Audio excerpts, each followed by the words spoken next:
Bienvenidos apreciados estudiantes al curso Salud Pública. En este encuentro vamos a ver el proceso salud-enfermedad y unas nociones generales de lo que es el concepto de salud. Bien, ese es el contenido de lo que vamos a ver en este encuentro. Tenemos los modelos mágico-religiosos, la teoría unicausal, teoría multicausal, la red de interacciones causales, la teoría general de salud y finalmente pues los determinantes en salud. Son los conceptos que vamos a trabajar en la sesión, ¿sí? Entonces, la primera pregunta que hay que hacerse es, ¿qué es la salud? ¿Sí? Digamos que este término ha venido evolucionando mucho en los últimos, bueno, desde el inicio de la historia, preguntándonos qué es salud. Entonces hay gente que dice que es la ausencia de enfermedad. Entonces habría que definir también qué es enfermedad. Según la RAE dice que es el estado en el que un ser orgánico ejerce normalmente sus funciones, pero es un concepto netamente biologista. Entonces también hay quien dice que incluye aspectos subjetivos, capacidad funcional y también algo de teología. Entonces este concepto ha ido cambiando continuamente a medida que ha pasado la historia. Incluso la Carta Tagua, que la tienen disponible dentro del material del curso, pueden revisarla, se definen cuáles son los conceptos de salud que digamos que hoy en día pues estamos trabajando. La OMS que dice que es un estado de completo bienestar físico, mental y social y no solamente la ausencia de dolencia o enfermedad. Es decir, que la salud es todo un constructo de varios factores, ¿sí? Entonces tenemos aquí como unos ítems que nos detallan qué podría ser el concepto actual de salud. Tenemos que no es una entidad, no es una realidad, o sea, no es algo objetivo. Eso puede cambiar de sociedad a sociedad, de grupo a grupo. Es una abstracción que referencia una circunstancia humana, o sea que eso plantea lo mismo que lo anterior, o sea que esto va cambiando dependiendo cómo esa abstracción puede ser percibida. Depende mucho de la cultura, ¿sí? Podemos ver culturas en que la obesidad no es mirada como una forma de enfermedad, sino como una forma estética agradable. Entonces, ese concepto de salud, cuando se empieza a mezclar patrones sociales, pues vamos a ver que empieza a tomar diferentes matices. Afecta a grupos de individuos, pues vemos que hay particularidades, enfermedades que uno dice así, afecta solamente a un grupo en especial o puede ser un problema de salud pública cuando afecta a una gran cantidad de personas. Se considera una necesidad existencial y básica del hombre. Sí, a día de hoy pues digamos que la salud, incluso en las grandes sociedades, se establece como que tiene que ser básico y tiene que ser alcanzable para todas las personas. Y un dato importante es que hay países que gastan una cantidad apreciable de su Producto Interno Bruto dentro de lo que es esto del manejo y el control de la salud. ¿Cómo ha ido evolucionando este concepto? Entonces, empezamos en la historia que primero le atribuíamos esas definiciones de salud a algo mágico, posteriormente pensamos en algo religioso, ya son esas diferencias, creencias teológicas las que establecen el concepto de salud, pasamos al escolástico, biológico, y digamos que en el biológico es donde más nos hemos quedado a pesar de que hayamos seguido evolucionando el concepto, sociológico, y finalmente pues estamos como en un modelo holístico donde todos o varios factores confluyen en esa relación que salud-enfermedad. Entonces cuando vamos a la fundamentación mágica, entonces se establece que son fuerzas de la naturaleza o fuerzas divinas mitológicas las que deciden, digamos que en cierta parte, la salud o la enfermedad de los individuos. Cuando se creía que el sol tenía alguna injerencia en nuestro estado de salud, o la luna, o la cantidad de lluvias, ¿sí? Entonces por eso se hacían ritos chamánicos o digamos algunos rituales para digamos mejorar esa salud que tenían los diferentes pueblos. Entonces siempre habían bastantes tipos de rituales, casi en todas las culturas antiguas podemos ver rituales específicos para cada uno de ellos, pensando siempre en una fundamentación mágica. Finalmente, pues con la llegada de todas las grandes religiones, se traslada ese concepto de salud-enfermedad a, digamos que una interpretación de castigo. Muchas de las religiones establecen que grandes de las pestes que han ocurrido han sido ¿qué? Producto de un comportamiento de los hombres que ha sido castigado por esa representación religiosa o por esa teología. Entonces las causas de esa enfermedad se atribuyen a comportamientos y a castigos que pueda presentar la iglesia o las iglesias, diferentes tipos de credos teológicos, ¿sí? Era muy común observar los exorcismos, ¿sí? Explicación de algunas enfermedades psiquiátricas, como por ejemplo la epilepsia, se podía, digamos que, asociar a tipo de posesiones espirituales y por tanto eran tratadas como con este tipo de rituales teológicos, ¿sí? Cuando vamos a ver un poco de la fundamentación religiosa en la era escolástica, ya vemos hombres que eran considerados sabios, ¿sí? Entonces vemos a personas como Santo Tomás de Aquino, ¿sí?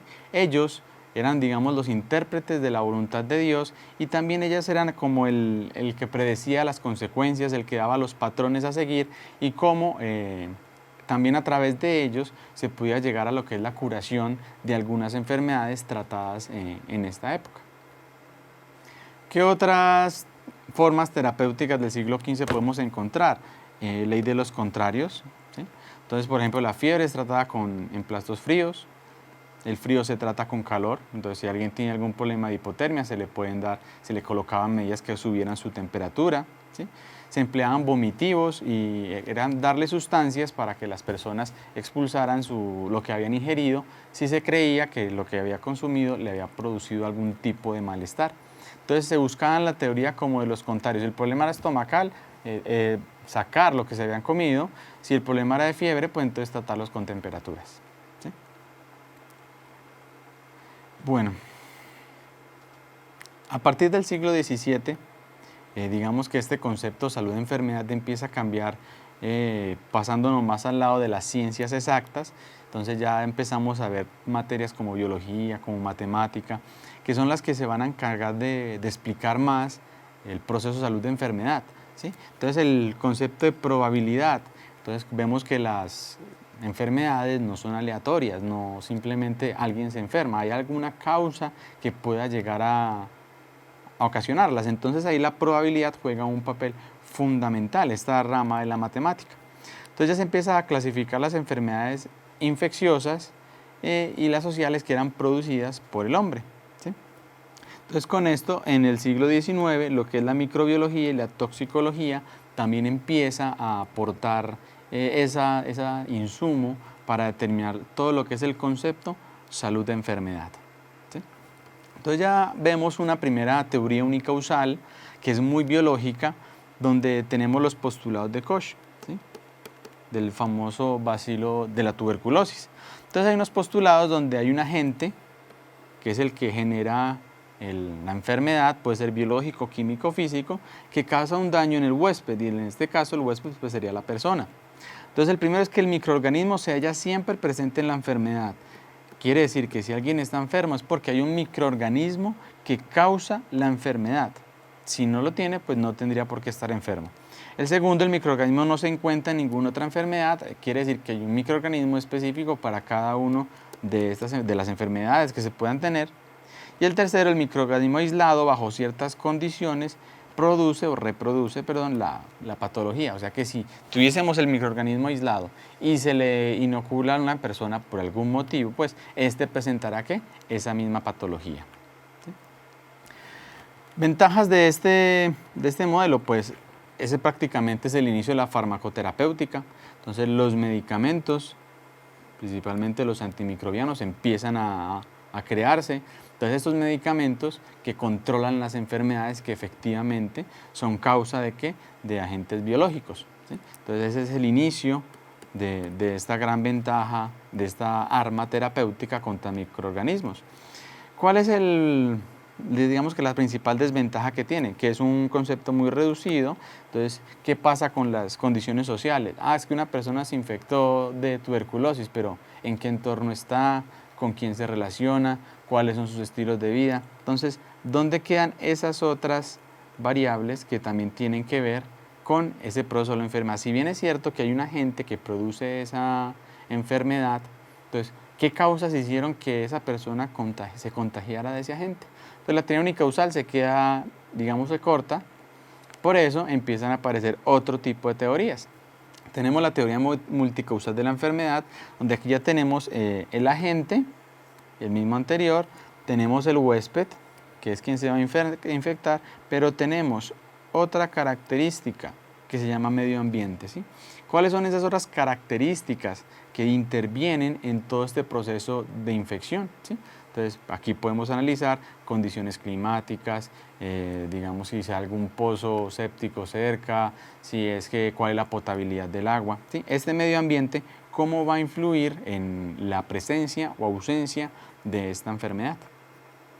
Entonces aquí vemos esa triada ecológica donde cómo el agente se relaciona con el medio ambiente y finalmente pues nos va a llegar a algún tipo de desenlace al hospedero. Entonces, a partir de la teoría multicausal se empiezan a crear lo que son la red de interacciones causales. Podemos tener no solamente 3 variables, puede incluso ser más factores que produzcan un efecto, o llamamos problema de salud. Pero digamos que estas causas que yo tengo acá no necesariamente desembocan en un solo problema. Puede desencadenar varios tipos de problemas de salud o consecuencias, no necesariamente desfavorables. Entonces se cree que hay toda una red de variables que van a converger en varios tipos de desenlaces. Bueno, ¿y cuáles ventajas y desventajas tenemos de esta red de interacciones causales? Pues digamos que dentro de las ventajas pues es la que más factores logra explorar que expliquen esa relación salud-enfermedad. Hay avances en epidemiología, ecología, inmunología, en varias ciencias que aportan al conocimiento de esta relación salud-enfermedad. Pero como desventaja es que nos quedamos que no trascendió realmente al carácter biológico. Sigue siendo la mayor explicación atribuida a un carácter biológico. Entonces falta lo que son políticas públicas, promoción y prevención, políticas multisectoriales. ¿Sí? Entonces digamos que se sigue quedando corta en este tipo de variables, aunque se puedan explorar. Entonces ya finalmente tenemos una fundamentación holística o lo que es la teoría general de salud. Entonces aquí ya tenemos el concepto de salud cómo es modificado por la herencia. ¿Sí? Sabemos que hay factores genéticos, hay personas que pueden estar más predispuestas a un tipo de enfermedades o la carga genética. Tenemos el ambiente, ¿sí? El ambiente también cómo influye en nuestra salud, los comportamientos o también llamados estilos de vida de cada persona. No es lo mismo una persona que es sedentaria o una persona que hace ejercicio. Y uno nuevo que tenemos aquí son los servicios de salud. Entonces también cómo los servicios que se han creado para que las personas tengan una mejor salud influyen en qué? En este concepto de salud-enfermedad. Tenemos ya 4 factores grandes o focos que convergen en la explicación de lo que es el estado de salud. ¿Sí? Tenemos ventajas de este sistema actual, que por lo menos en este ya tenemos la aparición del servicio de salud. Ya tenemos una variable que es el gasto público y cómo creamos políticas públicas para controlar la salud. Desventajas, seguimos aún con un predominante enfoque biológico y atribuimos un gran recurso a lo que es el enfoque biológico y nos falta todavía el proceso social, a pesar de que teóricamente se contemple, no ha trascendido lo suficiente. Hay confusión entre lo que es normal y lo que es la salud, ¿sí? Ya digamos hay ciertos comportamientos que se pueden llamar normales o habituales, como el sedentarismo, y digamos que se puede confundir con lo que es un estado de salud. Dentro de los determinantes en salud tenemos el medio ambiente, la biología humana ya lo he explicado, sistema sanitario y estilos de vida. Veamos cada uno de ellos. Entonces, dentro de los determinantes en salud tenemos el medio ambiente, podemos clasificarlos en sistemas físicos, cómo es nuestro tratamiento de aguas. Hay algunas ciudades, algunos pueblos, algunas regiones donde el agua todavía no es potable y por eso va a afectar directamente ¿qué? Nuestra salud, como los alimentos, ¿sí? Cómo es el procesamiento de alimentos, el lavado, la desinfección que se haga, también cómo afecta la contaminación en el aire. Esto es fundamental ahora en las grandes urbes o en las grandes metrópolis, donde vemos que la polución aumenta día a día, cómo el material particulado está aumentando. Eso va a influir también en ese medio ambiente que finalmente va a impactar en nuestra salud. El transporte, cómo son los medios de transporte, cómo es el lugar donde se vive, donde se estudia, donde se trabaja. ¿Sí? Todo eso hace parte del medio ambiente, digamos que desde un concepto físico. Pero si vamos a mirar lo social también, ¿cuál es el nivel de pobreza de una comunidad? ¿Sí? Si se tienen menor condiciones de ingresos, eso también afecta. Si una persona está en estado de desempleo, pues también puede verse limitada. El desconocimiento, ¿sí? Si uno no conoce qué puede producirle daño, muchas veces se puede generar impacto en la salud por ese mismo desconocimiento. El grado de desarrollo de las comunidades y el nivel cultural. Todas estas características son relacionadas con el medio ambiente y finalmente cada una de ellas en una proporción o en diferente medida pueden afectar todos nuestros parámetros para determinar cómo se modifica nuestra salud. Tenemos también los estilos de vida, este es fundamental, cómo nosotros o nuestras comunidades se relacionan, se interrelacionan entre ellos. Entonces tenemos aquí un buen esquema de cómo nuestros comportamientos, tanto particulares,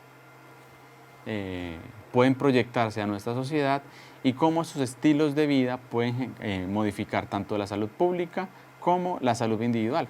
Un ejemplo de estos estilos de vida, pues clásico es el sedentarismo. Como por ejemplo Estados Unidos tiene un problema de salud pública que se llama obesidad, ¿sí? Son estilos de vida que las personas deciden instaurar, son formas de ver la vida y cómo eso afecta la calidad de esta salud individualmente como persona, y cuando son muchos entonces ya hay un gasto público, hay un problema de salud pública, hay varias personas que están enfermas, entonces no solamente ese pequeño impacto individual, sino también se ve el impacto general en la población, ¿sí? Entonces dentro de la biología humana tenemos la susceptibilidad a la enfermedad. Hay gente que es más susceptible a tener algún tipo de irritación, algún tipo de enfermedad. Factores genéticos, ya se ha estudiado que hay genes relacionados directamente con algunas enfermedades, como principalmente las autoinmunes. Hay personas que pueden ser más propensas desde su carga genética a tener algún tipo de neoplasia. Y finalmente, pues lo que es la resistencia a esa enfermedad puede variar de persona a persona dependiendo su biología humana, ¿sí? Este es el que más se ha centrado, digamos que el concepto de salud. Entonces aquí en los determinantes de salud pues vemos cómo tantos factores realmente impactan en este concepto tan complejo como la salud, ¿sí? Entonces no es solamente una característica, no son dos, no son solamente digamos alguna enfermedad en específico, también es cómo está su ambiente, por qué llegó a enfermarse, ¿sí?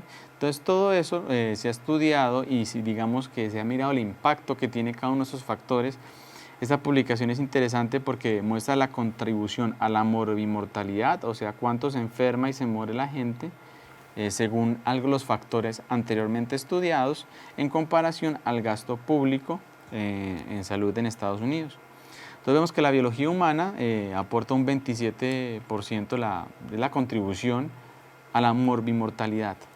El entorno, un 19%, estilos de vida, un 43%, y los servicios de salud, un 11%. ¿A qué? Al impacto en salud. Eso quiere decir que los estilos de vida aportan el mayor número, o digamos el aporte más grande en porcentaje, en probabilidad de mejorar lo que es la vida, la salud, perdón. Entonces, ese 43%, si lo mejoráramos, bueno, si los estilos de vida los mejoráramos, impactaremos en una cantidad de personas muy grandes. Sin embargo, vemos que la biología humana se le invierte un 5% del recurso, al entorno un 2.5% y a los estilos de vida un 2.5%. Y vean el grande dónde está, en los servicios de salud. Ven que programas de promoción y prevención, no es que sean muchos, es muy frecuente escuchar que para una buena salud hay que hacer ejercicio. Entonces la pregunta del millón, bueno, yo quiero hacer ejercicio, ¿dónde están los escenarios públicos para hacer ejercicio? ¿Sí? Entonces esos estilos de vida deberían ser controlados, ¿sí? Deberían ser entregados, no solamente trasladar la responsabilidad a la persona, es que tienes que comer bien, es que tienes que hacer ejercicio, es que tienes que cuidarte, pero bueno, esas recomendaciones se saben o se han difundido, pero ¿qué tanto las personas pueden colocarlas en práctica, ¿sí? Entonces tenemos un modelo epidemiológico que básicamente es el conjunto de todas las variables que digamos que ya hemos podido estudiar y ir metiendo a este modelo de salud. Entonces tenemos un sistema de cuidados de salud, tenemos los estilos de vida tan importantes, el medio ambiente y obviamente sin descartar lo que es la biología. La biología pues siempre estará presente en este concepto. Pero tenemos entonces ya factores identificados. En estilos de vida sabemos que el tabaco afecta directamente y de forma importante la salud, lo mismo que el ejercicio, lo mismo que la dieta. Entonces aquí en el modelo epidemiológico lo que busca es en estos factores lograr encontrar esas variables que podemos modificar. Por ahora, digamos que los factores biológicos no son modificables. Tienes unos genes que no puedes cambiar. Tienes un sexo definido o carga hormonal que, bueno, aunque hoy en día hacen cambio de género, pero eso es otra situación social, digamos, no vas a hacerte un cambio de sexo y, digamos, por una enfermedad. Entonces, son factores no modificables. Entonces, desde este concepto, ¿qué podemos cambiar para mejorar nuestra salud? Entonces, ahí están los sistemas de cuidados, la realización de ejercicio, ¿sí? Las características sociales, las condiciones físicas o locativas, podemos trabajarlas. Y finalmente, pues el último concepto, el último modelo, donde vemos cómo tenemos el medio ambiente y sus características, un estilo de vida, la biología humana y el sistema de salud. Cómo estos 4 grandes factores, con cada uno de sus ítems, modifican este concepto de salud, ¿sí? Este no necesariamente es el último, digamos, ha sido la evolución de lo que es el concepto salud-enfermedad. Esto se sigue discutiendo, puede que en algunos años tengamos un nuevo modelo, tengamos otro tipo de explicaciones, sobre todo con el auge de la terapia genética, bueno, en fin, tantas nuevas tecnologías que siguen estudiando este concepto de salud.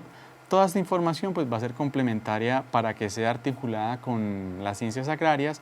Entonces, en el interactivo que también está en la plataforma, van a ver cómo esos conceptos se van a relacionar con la salud pública y con el concepto salud-enfermedad.